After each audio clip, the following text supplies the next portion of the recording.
Today we'll be starting with the first chapter of biology, that is diversity in the living world. हम अपने living world में जो भी हमारे different kinds of animals, plants और सब एग्जिस्ट करते हैं, इसमें लिविंग चीज़ें भी होती हैं और नॉन लिविंग चीज़ें भी होती हैं। आज हम पढ़ेंगे लिविंग वर्ल्ड की डाइवर्सिटी के बारे में। Diversity means different type of living organisms जो हमारे इन्वायरमेंट में रहते हैं। इसमें सबसे पहले एग्जाम्पल से हम देखते हैं, जैसे आपने गैलपिंग हॉर्स देखा होगा अपने अराउंड में, बहुत सारे माइग्रेटरी बर्ड्स देखे होंगे स्पेशली विंटर सीजन में जो आते हैं, फ्लावर्स देखे होंगे विंटर्स में खुल रहे होते हैं।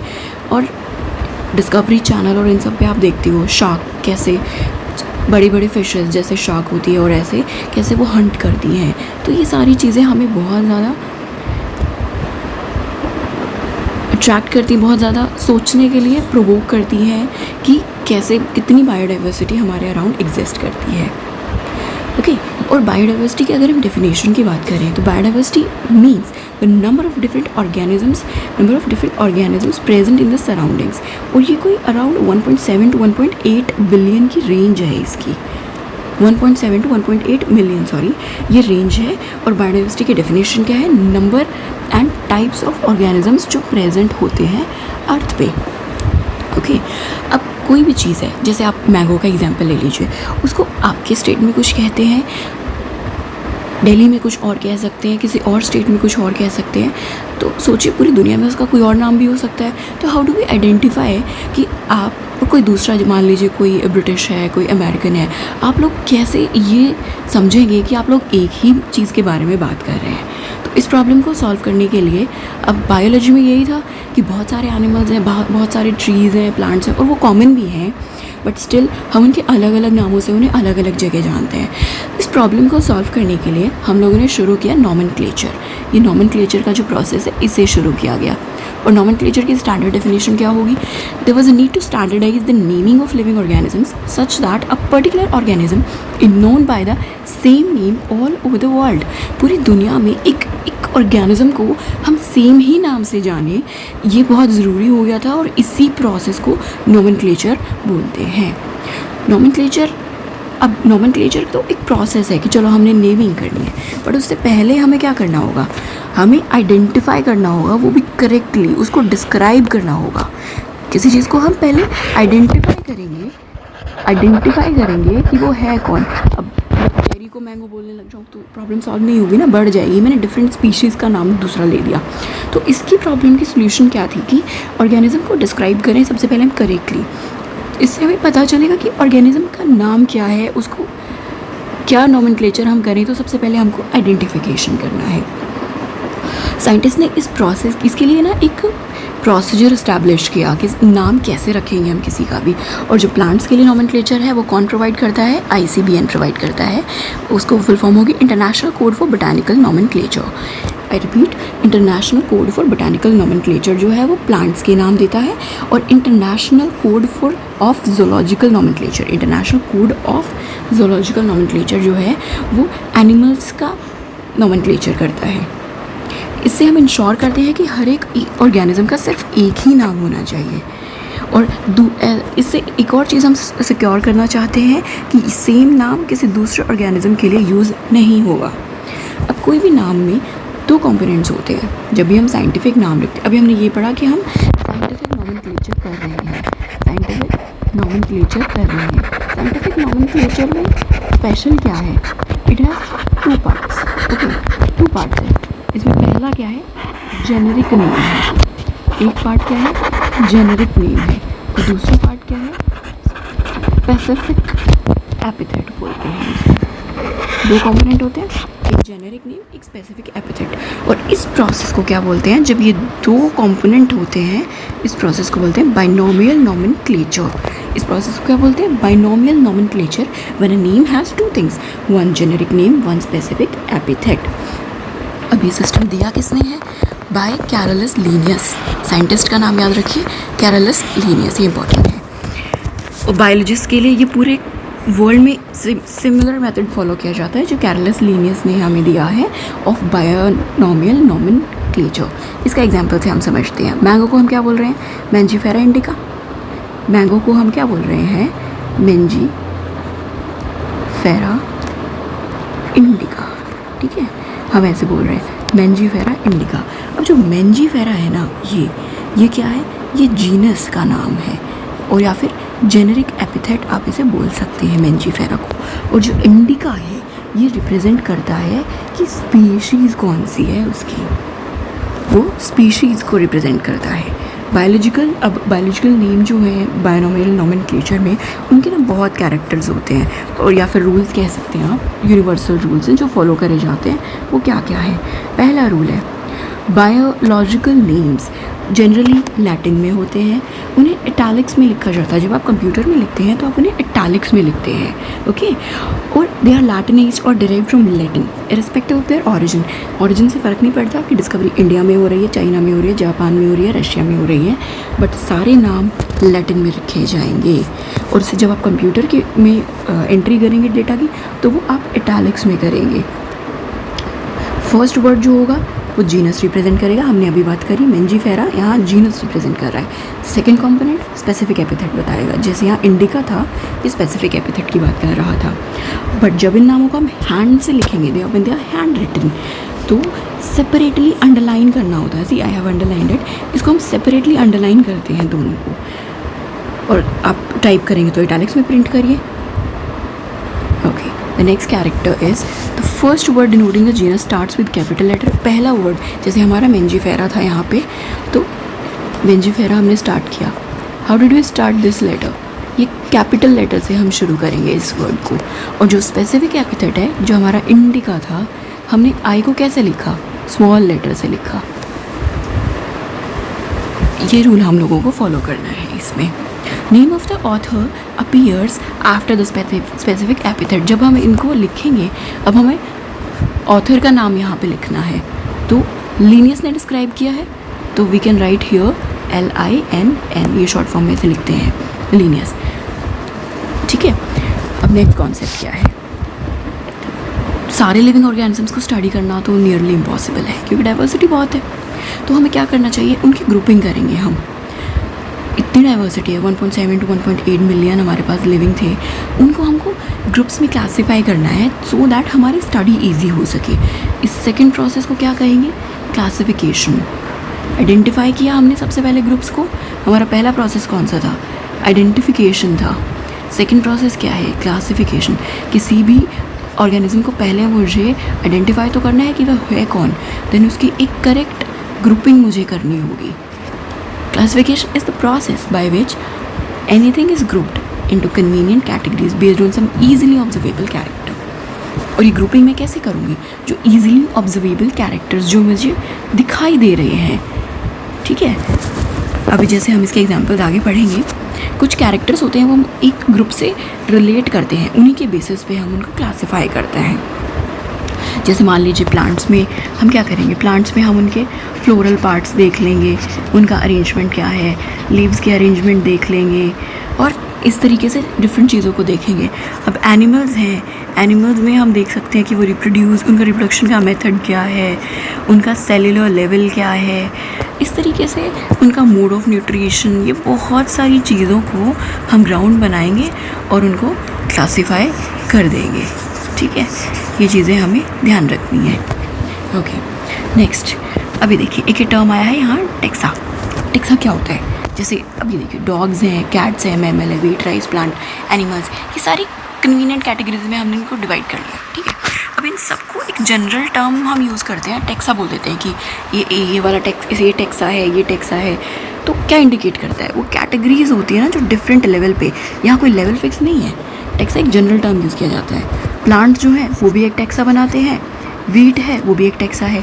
अब प्लांट है, प्लांट के अंदर हम फर्दर स्टडी करते हैं ना, मोनोकॉट, डाइकॉट, फिर मोनोकॉट्स में फर्दर भी अंडरस्टैंड कि हाँ यहाँ वीट है, इसको भी हमने टेक्सा बोल दिया, इसको भी हमने टेक्सा बोल दिया। तो सीधी टर्म है बायोलॉजिकल टर्म्स में, जब भी हम किसी लेवल को ऐसे डिफरेंट लेवल को ऐसे एक जनरल टर्म बोलना चाहते हैं, ग्रुप बोलना चाहते हैं, तो उस ग्रुप को हम टेक्सा बोल देते हैं यहाँ पे। That is the only thing that you have to understand from this term, और कुछ मतलब नहीं है इसका इससे ज़्यादा, ओके। और ये बेस्ड किस पे होता है, कैरेक्टर्स पे बेस्ड होता है। All living organisms can be classified into, और उनको डिफरेंट टेक्सा में क्लासीफाई कर सकते हैं। जैसे भी हम डिफरेंट लेवल्स पढ़ रहे थे तो वो डिफरेंट टेक्सा हैं, और जो ये क्लासिफिकेशन का प्रोसेस होता है ना डिफरेंट टेक्सा में, इसको बोलते हैं टेक्सोनॉमी। आई रिपीट, टेक्सोनॉमी क्या होती है? जो लिविंग ऑर्गेनिजम्स होते हैं जब हम उनको डिफरेंट टेक्सा में डिफरेंट ग्रुप्स में क्लासीफाई करते हैं, इस प्रोसेस को बोलते हैं taxonomy. External and internal structure along with the structure of cell, देखो बाहर क्या दिखाई दे रहा है वो एक्सटर्नल स्ट्रक्चर है, इंटरनल क्या है? ट्रिप्लॉइड है, डिप्लॉइड है, सिंगल सेल है। इंटरनली वो क्या है, उसकी कितनी लेयर हैं, वो सब चीज़ें हैं। सेल का स्ट्रक्चर क्या है, प्रोकैरियोटिक है, यूकैरियोटिक है, ये सब। उसका डेवलपमेंट का प्रोसेस क्या है, वो डेवलप हो कैसे रहा है। इकोलॉजिकल इन्फॉर्मेशन हम ऑर्गेनिज्म की जो हमें मिलती है कि वो हाइड्रोफाइट है, वो डेजर्ट में रहता है, मीज़ोफाइट है, कीचड़ में रहता है। ये सारे फीचर्स को हम स्टडी करते हैं, और इन्हीं सब जब डिफरेंट कैरेक्टर्स को स्टडी करके जब हम ग्रुपिंग कर देते हैं तो इस चीज़ को हम क्या बोलते हैं? इसको बोलते हैं टेक्सोनॉमी, क्लासिफिकेशन की प्रोसेस को। Okay, hence the characterization, identification, classification and nomenclature are the process that are basic to taxonomy। अभी देखिए टेक्सोनॉमी हमने पढ़ लिया ये है, और इस प्रोसेस का बेस क्या क्या है?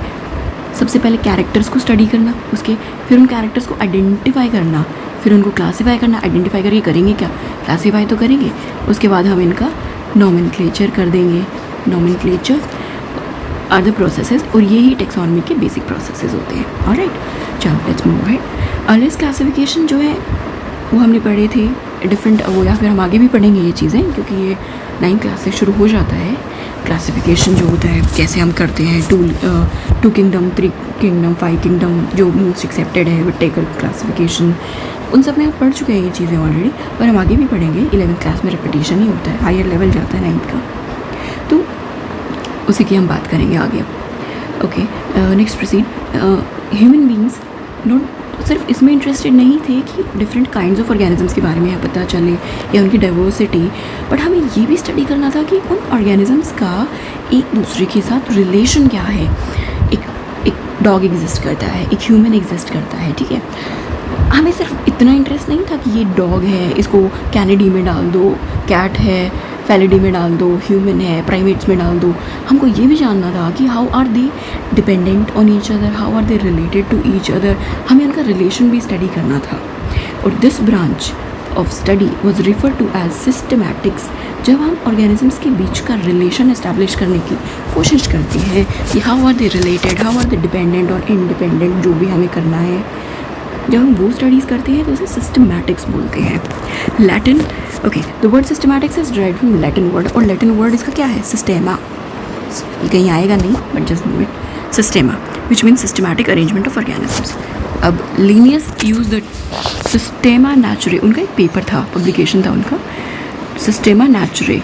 ये थोड़ा याद रख लीजिए, एंट्रेंस एग्जाम में कभी कभी पूछ सकता है कुछ ऐसा चीज़, बहुत इंपॉर्टेंट तो नहीं है वैसे, याद रखिए। लेकिन सिस्टेमा नेचुरे किसका पेपर है? Carolus Linnaeus. I repeat, systema naturae किसका है?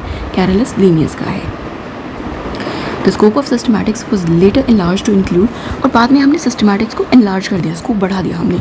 क्या इंक्लूड किया हमने इसमें? Identification, nomenclature and classification. Systematics takes into account evolutionary relationship between organisms. अब हम सिस्टमैटिक्स में सिर्फ इतना नहीं पढ़ते हैं कि आज कोई ऑर्गेनिज्म किस लेवल ऑफ डेवलपमेंट या किस स्टेज पे है, कितना इवॉल्व कर चुका है, हम ये भी पढ़ते हैं कि वो ग्रो कैसे किया है, उसमें इवोल्यूशन कैसे हुआ है, क्या उसने ऑर्गन्स लूज़ किए, कैसे वो मैच्योर किया है। और ये हम आगे के चैप्टर्स जैसे एनिमल किंगडम वाला है, मोनेरा प्रोटेस्टा, ऐसे जब ग्रो करते हुए पढ़ेंगे तो वहाँ पे हम बहुत अच्छे से इस चीज़ को स्टडी करेंगे। Now the next topic is taxonomic categories. Classification, taxonomic categories होती क्या है? अब जो क्लासिफिकेशन का प्रोसेस है वो कोई सिंगल स्टेप नहीं था, उसमें एक हायरार्की ऑफ स्टेप्स था। हायरार्की मतलब क्या होता है? जैसे हमारी सीढ़ियाँ होती है, एक के बाद एक लेयर होती है, उसको समझने के लिए हमें चाहिए होता है। So the category is a part of overall taxonomic arrangement. Category क्या होती है? कैटेगरी अगर आप बोल रहे हैं taxonomic category, what do you mean by? Category मतलब होता है part of overall taxonomic arrangement, उसको क्या बोलते हैं? Taxonomic category. और ऑल द कैटेगरीज़ को जब हम एक साथ ले आते हैं, जैसे ये हमारी एक कैटेगरी है, हमने इसके बाद दूसरी कैटेगरी, तीसरी कैटेगरी, ऐसे हम जब अरेंज करते हुए चले जाते हैं ना, तो इसको क्या बोलते हैं, टेक्सोनॉमिक हायरार्की बोलते हैं हम इसे, ठीक है। Each category refer to as, और एक एक कैटेगरी को क्या बोलते हैं हम, यूनिट ऑफ क्लासिफिकेशन बोलते हैं इसको हम, ये हमारा यूनिट है क्लासिफिकेशन का। In fact represents a rank and is commonly termed as taxon, और इसको यूनिट ऑफ क्लासिफिकेशन है, इसको सिंपल टर्म्स में आप टेक्सॉन भी बोल सकते हैं। Taxonomic categories and hierarchy can be illustrated bye an example. चलिए अब हम एग्जाम्पल स्टडी करते हैं, इन्होंने जो हमें दिया है। इंसेक्ट्स क्या रिप्रेजेंट करते हैं, group of organisms sharing common features like 3 pair of jointed leg. अब आपने कॉकरोच तो देखा ही होगा, इसके पास क्या होता है, मतलब बहुत ही गंदा है I know, but bear with me. ये देखो इसके पास ही ना 3 पेयर होता है, 2 टांगों के, 6 टांगें होती है इसके पास। तो अब कॉकरोच भी यही है, और जो हमारे यहाँ मस्कीटो आप जिसे पकड़ते हैं, जो उड़ता रहता है, जो उसके, चलो ये बटरफ्लाई लग रहा है, कोई बात नहीं, अभी बटरफ्लाई है। अब बटरफ्लाई के पास भी सेम चीज़ होगी। इनके पास कॉमन फीचर क्या होता है, 3 पेयर ऑफ जॉइंटेड लेग्स होते हैं। It means insects are recognizable concrete objects which can be classified. ये तो हमको दिखते हैं और हम लोग क्लासीफाई कर सकते हैं, और एक रैंक और कैटेगरी हम इन्हें दे देते हैं। कैटेगरी फर्दर, ठीक है। अब ये देखिए, ये ग्रुप्स जो होते हैं ना, ये रिप्रेजेंट करते हैं एक कैटेगरी को। ये एक कैटेगरी हमने बना दी कि ये इंसेक्ट्स हैं हमारे सारे। Category further denotes ranks, each rank और taxon in fact represents unit of classification. वैसे इन टर्म्स का ज़्यादा यूज़ नहीं है, ये कन्फ्यूजिंग टर्म ज़्यादा लग रही है यहाँ से, बस यही समझ लीजिए कि इनको फर्दर जब हम करते हैं तो और कैटेगराइजेशन हम इनका कर देते हैं। हर एक रैंक और टेक्सॉन जो होता है ना, ईच रैंक और टेक्सॉन, हर एक रैंक या टेक्सॉन जो भी डिफरेंट रैंक हम देते जाएंगे कि ये एक रैंक है, दूसरा रैंक है, या फिर ये एक टेक्सॉन, ये दूसरा टेक्सॉन, ये तीसरा, ये सब जो है ना, ये यूनिट्स बन जाते हैं क्लासिफिकेशन की। अब हम आगे इसको बहुत अच्छे से पढ़ेंगे कि यूनिट्स हैं क्या क्या, तभी बहुत अच्छे समझ में आ जाएगा। Taxonomical studies have led to the development of common categories such as, अभी देखिए इनको कह रहे थे हम कि डिफरेंट लेवल्स हैं, किंगडम, फाइलम और division, class, order, family, genus and species. यही हमारा मेन गेम है इस चैप्टर में, जो आपको याद करके जाना है यहाँ से। All organisms, including those in the plant and animal kingdom, they have species as the lowest category. Species क्या होता है? Species basically वो organisms होते हैं who can interbreed and produce fertile offsprings. उनके offsprings fertile होते हैं, और lowest level जो होता है ना, जो interbreeding जहाँ possible है, उसे species कहते हैं। तो classification system में भी lowest level species का ही होता है। तो चलिए अब शुरू करते हैं हम अपना next classification, species. स्पीशीज़ क्या होता है? A group of individual organisms with fundamental similarities as a species. एक group of individual organisms होता है जिनमें similarities होती हैं, उन्हें species बोलते हैं। They are group very similar. For example, आप बात करिए कि एक ants का ग्रुप है, वो एक species है, ठीक है। अब एक लेवल टर्म्स में समझते हैं, क्योंकि इसके बाद इसमें बहुत डिटेल्स आएंगे तो और डेप्थ में जाएंगे। One should be able to distinguish one species from the other closely aligned species based on distinct morphological differences. अब देखिए, मैंजीफेरा इंडिका कौन है? मैंगो। सोलेनम ट्यूबरोसम कौन है? पोटैटो। पैंथेरा लियो कौन है? लायन। अब ये डिफरेंट स्पीशीज़ है ना, सारी डिफरेंट स्पीशीज़ की बात करें, यहाँ 3 नाम दिए, इंडिका, ट्यूबरोसम एंड, देखो ये इंडिका स्पीशीज़ तो यही था, सेकेंड वाला पार्ट हमारा, इंडिका, ट्यूबरोसम और लियो, लायन, ये 3 नाम है ना। इन्हें स्पेसिफिक एपिथेट्स बोलते हैं, क्योंकि हम स्पीशीज़ की बात कर रहे हैं यहाँ पे, ठीक है ना। और जो फर्स्ट वर्ड्स थे, मैंजीफेरा, सोलेनम, पैंथेरा, ये क्या था? ये जेनरा था, ये इनका जीनस है, ये भी जीनस है, ये भी जीनस है, और ये भी जीनस है। Okay, Panthera has another specific epithet called Tigris. Okay, अब आप जब आगे पढ़ेंगे तो आपको पता चल जाएगा। एक तो पैंथेरा लियो है, पैंथेरा लियो यहाँ आ गया। एक क्या होता है? पैंथेरा टाइग्रिस, ये टाइगर का साइंटिफिक नेम है, ठीक है। सोलेनम क्या होता है? सोलेनम, अब हमने यहाँ पढ़ा सोलेनम ट्यूबरोसम, राइट, ये हमारा ट्यूबरोसम था जो यहाँ था। दूसरा क्या हो सकता है? सोलेनम नाइग्रम, बैंगन, जिसे आप जानते हैं।